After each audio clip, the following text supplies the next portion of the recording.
But Sadiq was a man whom I met in 1956 in the city of Lahore, Pakistan. I was living there at the time as a missionary. I'll never forget, it was on Christmas Day.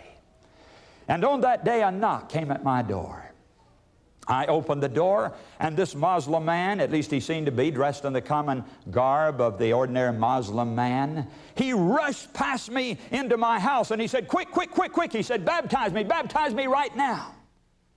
Well, I calmed him down. Today, Amazing Facts speaker Joe Cruz tells the thrilling story of a Muslim man who gave up everything he had to become a Christian. Stay tuned for his concluding message in the two-part series entitled The Last Night on Earth.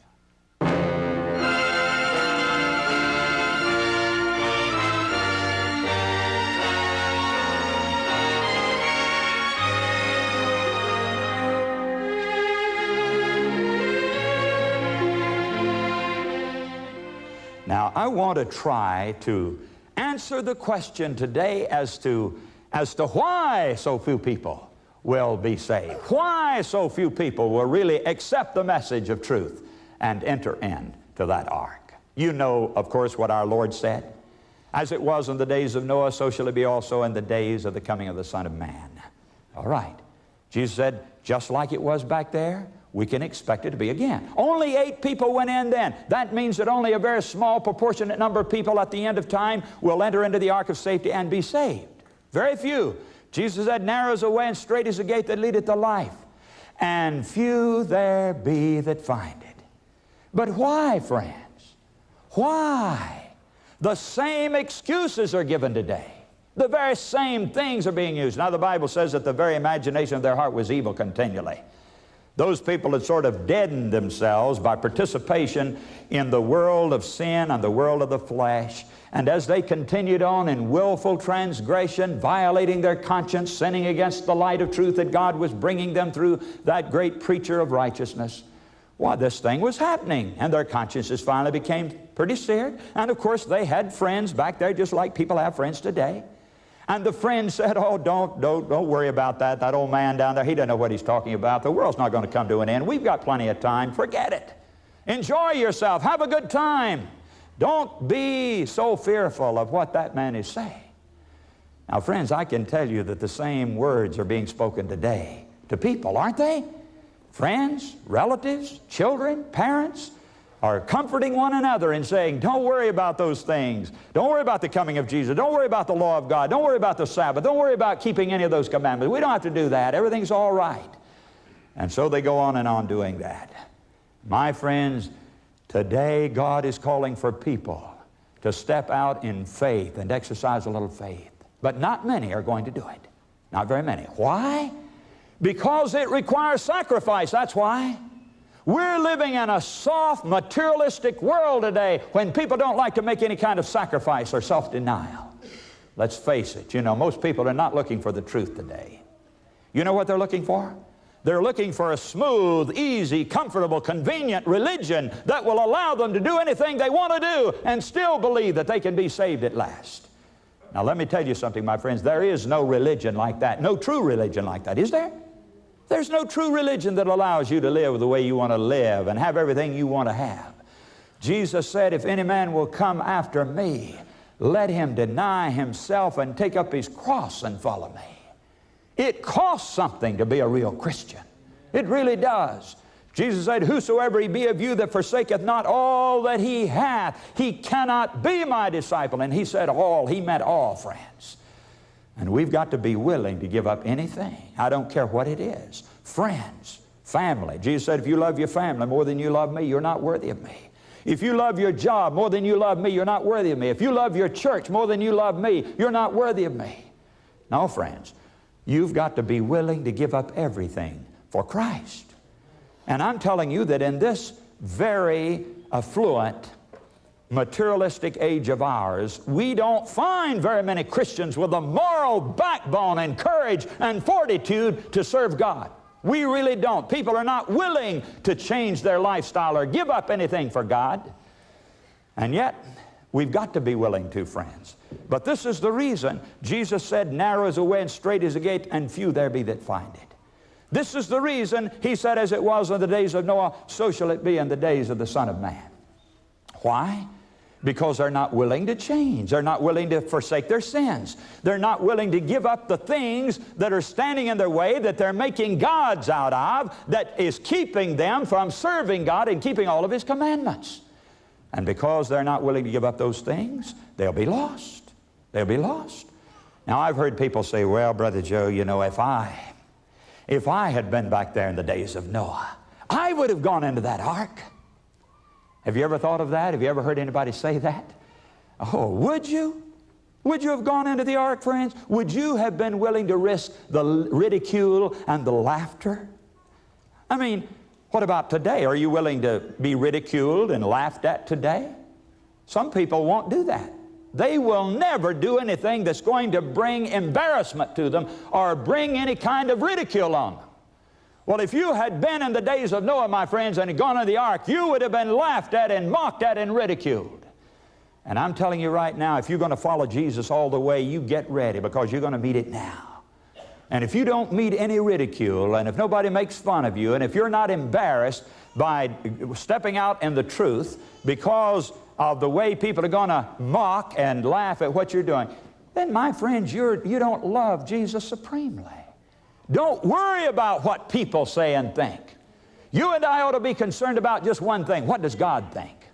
What is going to please Him? We're not living in this world to please our friends or to please organizations or to please any man. We're living here, my friends, for one purpose, and that is to please our Lord Jesus Christ. I've had people say, well, if I'd been back there in the days of the martyrs, I would have been one of the martyrs. Would you have been one of the martyrs? Millions of people died during those dark ages. You know what happened. And every one of them could have saved themselves by just one thing. Do you know how they could have saved themselves? Let me explain, friends, how that could have been.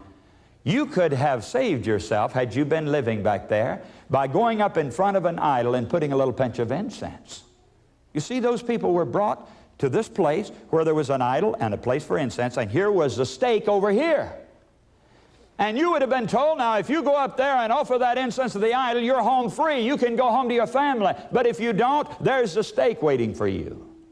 And you know that millions of people were willing to die rather than break one of the commandments of God. Can you say you would have been one of them? You would have been one of them? Maybe you would. But I'll tell you something, unless you would rather die today rather than break God's commandment, you wouldn't have been one of those martyrs then, would you? You would not. You would not. Oh, it wasn't very easy to be a martyr, my friends. No, no. And all you need to do is just go up there and put a little incense. And you might have said, well, I'm just going to pretend to do it. I'm not really going to do it. God knows that I'm not worshiping that idol. I'm just going to go through the motions of it. Doesn't matter, my friends. It would have been an act of disloyalty to God. Those people weren't willing to do that. They died rather than do that. Now, they weren't worrying about losing a little money, were they? They weren't worrying about losing a few friends, were they? They weren't worrying about their job and whether they're going to lose their job. Their lives were on the line, but they said, that's all right, I'm going to die before I'll break God's law. How many people do you find today that have that kind of moral courage, friends? How many people? This is why Jesus said, as it was in the days of Noah, so it'll be in the days of the Son of Man. People don't have that kind of martyr faith today. People today aren't willing to give up a few dollars, let alone their lives. They're not willing to sacrifice a few friends, let alone their lives. They're not willing to give up their job, let alone their lives. Oh, no, friends. People today are weak, spineless, no courage, no faith compared to what those martyrs were. Listen, there are some martyrs around still. Don't misunderstand me. And I'd like to tell you about one of them. You may have read about Sadiq in my book called Reigns on My Life. But Sadiq was a man whom I met in 1956 in the city of Lahore, Pakistan. I was living there at the time as a missionary. I'll never forget, it was on Christmas Day. And on that day, a knock came at my door. I opened the door, and this Muslim man, at least he seemed to be, dressed in the common garb of the ordinary Muslim man, he rushed past me into my house, and he said, quick, quick, quick, quick. He said, baptize me right now. Well, I calmed him down, and he began to talk and to tell me who he was and why he was saying these words. I found out that Sadiq was from the tribal areas of Pakistan, way up there near the Khyber Pass. In fact, he lived right in the Khyber Pass area, near the borders of Afghanistan. And that's an area that is ruled by Muslim law. There is no government control up there. And when I traveled up there myself, they sent an armed guard along with me because they could not guarantee safety. Up there, every man carried a gun or a knife or an axe, and they took the law into their own hands. And so this man was from that area. And he told me what had happened up in that area. You see, a colleague of mine had been up there holding evangelistic meetings, and he had a tent there. And every night this Muslim man would travel from his work home, and he'd pass right by that tent. He didn't dare go inside, of course, because his life would have been endangered immediately, but he stood out in the shadows of the trees, and he listened to the message night after night after night. And when the calls and the invitations were given, he didn't move forward like a lot of people because he didn't dare. He stood outside with tears streaming down his cheeks, and he went home that night, and he said to his wife, "Listen, I'm going to be a Christian. I've been listening to those messages, and I know it's right, and I'm going to become a Christian." Well, my friends, the next day when he came home from his fine government job, he found his house empty. His wife and children had been taken away by his father-in-law. He was never to see them again. And then, the next day after that, he lost his job with the government because his relatives went to the government and intervened against him. He was now an infidel, and so there was no job for him any longer in the government. A few days after that, he was waylaid by his own relatives and beaten almost to death. He was left for dead, unconscious in the gutter. When he recovered his consciousness, he fled for his life and came down to the teeming city of Lahore, Pakistan. He had found out where this evangelist lived, and here he was now in my living room begging me, "Please baptize me now." And my friends, we filled the baptistry, and we baptized Sadiq that day, and I'll never forget that as long as I live. As he came up out of the water, the scars on his face that I looked at, he'll carry them the rest of his life. He'll be a refugee for the rest of his life. If his family ever finds him, they'll kill him. And so he must hide out from his own relatives, his own family, and flee always for his life from place to place in order to live, never see his children again. He had given up everything he had, really. He was a member of my church there. I'll never forget. He came to me one day and he said, "Please, Pastor, go and talk to the mission board and have them send me over into Afghanistan." He said, "I want to go as a peddler and seller of cloth, and I'll give out copies of the Bible as I go, and I'll spread the message."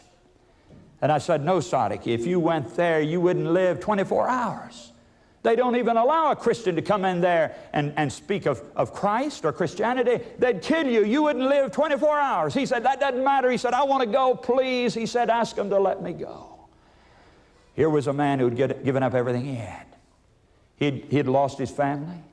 He lost his home. He lost his job. He almost lost his life. And now he's saying, "Let me go. I want to go there." My friends, do you know what it is to sacrifice? What are you giving up for Christ? What are you giving up for Christ? There are some, my friends, in this city who won't even give up a friend or a dollar or a few trifling worldly things. I've had people tell me, "Well, look, I can't change my way of dressing. I can't give up these worldly things. I can't give up my pork and my shrimp." Oh, friends, listen, what do we think? What kind of a religion are we looking for? Are we looking for a cheap religion that doesn't require anything? If it doesn't cost us anything, it's not worth anything, my friends. It's not worth anything. We've got to be willing to give up everything. We must be willing to give up everything. And I appeal to you to make that decision to go all the way with Jesus. Don't be afraid of that. Some people say, "Well, Brother Joe, if I'd lived back in the days of Jesus, I would have been one of his disciples." Would you have been one of them? Do you know what it meant back there to really follow Jesus? You were thrown out of the synagogue. Do you know what that involved? That meant that you were disinherited from your family. You were boycotted in your business. You were actually counted as though you were dead. Your own friends considered that you had died, the funeral had been held, and you were gone. They wouldn't even acknowledge your presence. They really wouldn't. That's what it meant to be cast out of the synagogue. You say you would have been a follower of Jesus back there? Maybe, maybe. If now you're willing to suffer anything for Him, then you would have been a disciple maybe. If you'd be willing to give up anything, your friends, your job, your church, anything at all that comes between you and God and obedience to Him, then of course you would have been a disciple of Jesus back there, because that's what it cost them. It cost them their church, their family, their home, and their business. And we've got to be willing to give up any of those things, my friends, or even all of them if it's necessary. We've got to give up everything to follow Him. You come back there to the days of Noah. What about Noah's day? Was it easy then? Did it sound very logical or convincing to be talking about a flood, my friends? Do you know what the world was like in those days? Listen, they'd never even seen any rain come down out of the heavens, had they? The whole earth was watered by a mist that came up from the face of it, we're told. And those antediluvians had never seen it rain in their whole lifetime. Now, it might not be hard to convince people today that there might be a flood, especially if you go through one of these rainy seasons, as so many places are doing these days. But listen, friends, if you had never seen rain in your life, it would be pretty hard to convince you that a flood was going to come and wash everything away and destroy every bit of life. It really would, and that was the situation back in the days of Noah. And he proclaimed that message right up on the dry side of a hill where it had never rained. He was building a boat of all things. There wasn't any water within, I suppose, hundreds of miles. We don't know, but anyway, it wasn't going to rain. Everybody knew that. And yet for 120 years, the message rang out from that boat side that it was coming, it was coming, it was coming, and the people listened to it, and they got gospel hardened just like they do today as they heard it over and over again. And then, of course, the last day came. And Noah, bless his heart, had put away his tools now. It was all finished. His friends had helped him. His relatives had helped him. And now it was done. And he stood up there to talk to them, to preach to them, to invite them for the very last time. Can you imagine what that dramatic scene must have been like, friends? Listen, I've thought about it many times. And if I could go back in history, if I could move back through the years and listen to just one sermon that's ever been preached on this planet Earth, I think it would have to be that last sermon of Noah. Wouldn't you? I've loved to have been there to hear what he said to those people. Oh, I've imagined, I've tried to go back in my mind to what it was like as he stood there knowing that this was it now. He was going to give his last invitation after 120 years. Oh, I know what it is to give a final invitation after a month. But I don't know what it's like to give a final invitation after 120 years of preaching. That was a long crusade. It really was. But there he stood now, and he preached to those people, and he appealed to them to make their decision, and he looked down into the faces of those people, his own friends, his own relatives. Many of them had been co-workers with him there, no doubt, in helping to build the ark. And he pleaded with them. He said, friends, it's coming. It's coming. This is the last call now. This is the final invitation. You've got to come in. It's your only hope. Don't let anything hold you back. Come on. Come into the ark with me. You saw the animals go in. You know that God's been working in this. And my friends, I can just imagine the deep stirring of the Spirit of God on the hearts of those people. Can't you? Oh, I think that there were people out in that audience that day who were stirred so deeply with conviction by the earnest words of that preacher that they started moving. I can see a wife over here, and she begins to work her way through the crowd to go forward, and her husband reaches out and pulls her back. I can see a young person over here begin to move forward, and the parents reach out and pull him back. And people whisper to each other, and they're stirred with conviction. But that's all there was. Noah kept on talking, kept on pleading. And then I can see the old man as he turns weeping, and he walks through the door of that ark. And then he comes back again, and he stands there and makes a final call. And once more, the people move uneasily in their places because they believe what he's saying. They're stirred by what he's saying. But then finally, poor Noah has to turn, and with tears on his leathery cheeks, he walks back through the door of the ark, and then an unseen hand closes that door. And I can see the people as they stand out there talking, and one says to the other, "My, have you ever heard anything like that? Wasn't that something? Do you think he really was telling the truth? Do you think there really will be a flood?" And then the people began to sort of scatter. And then they went to their homes, and it was a very uneasy time. And maybe for a day or two, they were still very, very uncomfortable and under conviction.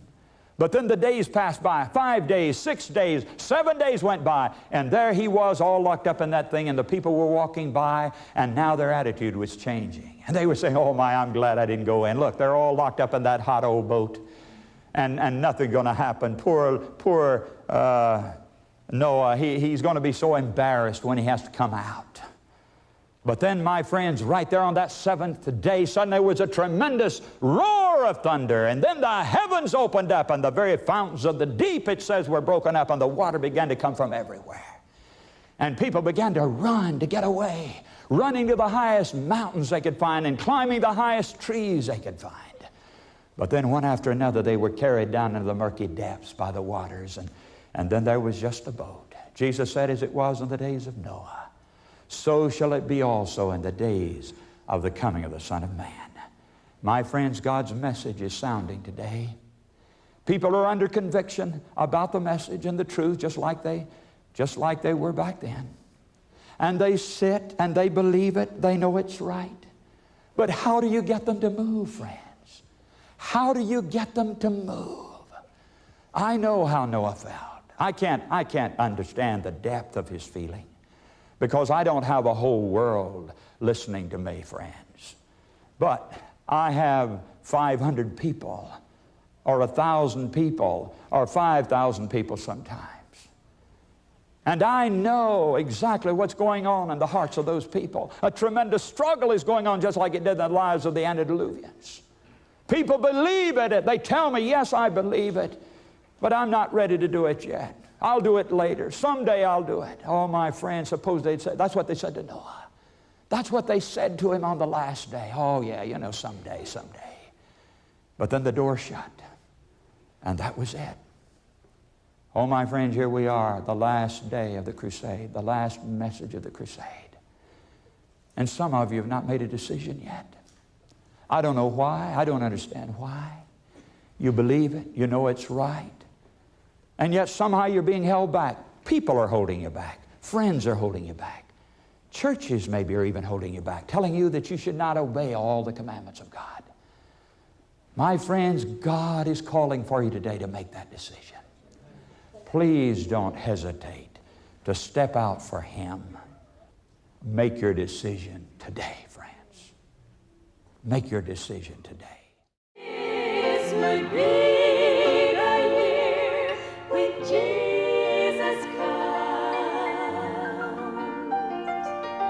the year that we've been waiting for so long.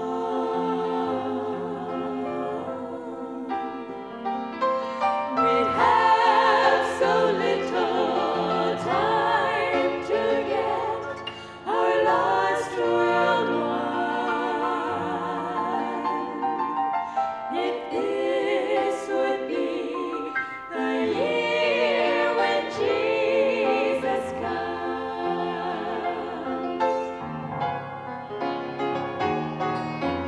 But if this would be the day when Jesus comes,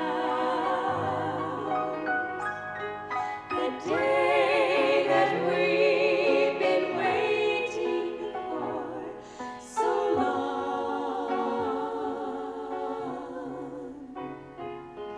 we'd have so little time to get our lost world won.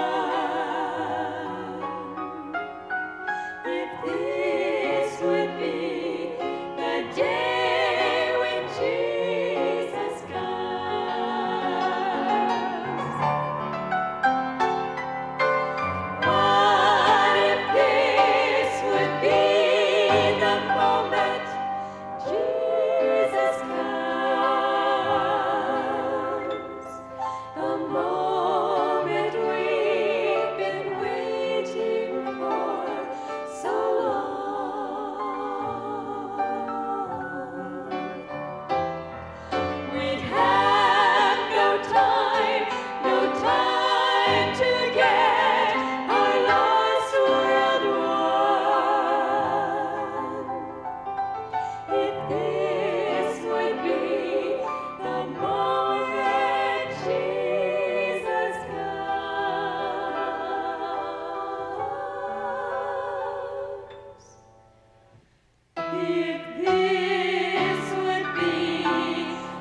Journey back through time to the center of the universe. Discover how a perfect angel transformed into Satan, the arch-villain. The birth of evil, a rebellion in heaven, a mutiny that moved to Earth. Behold the creation of a beautiful new planet and the first humans.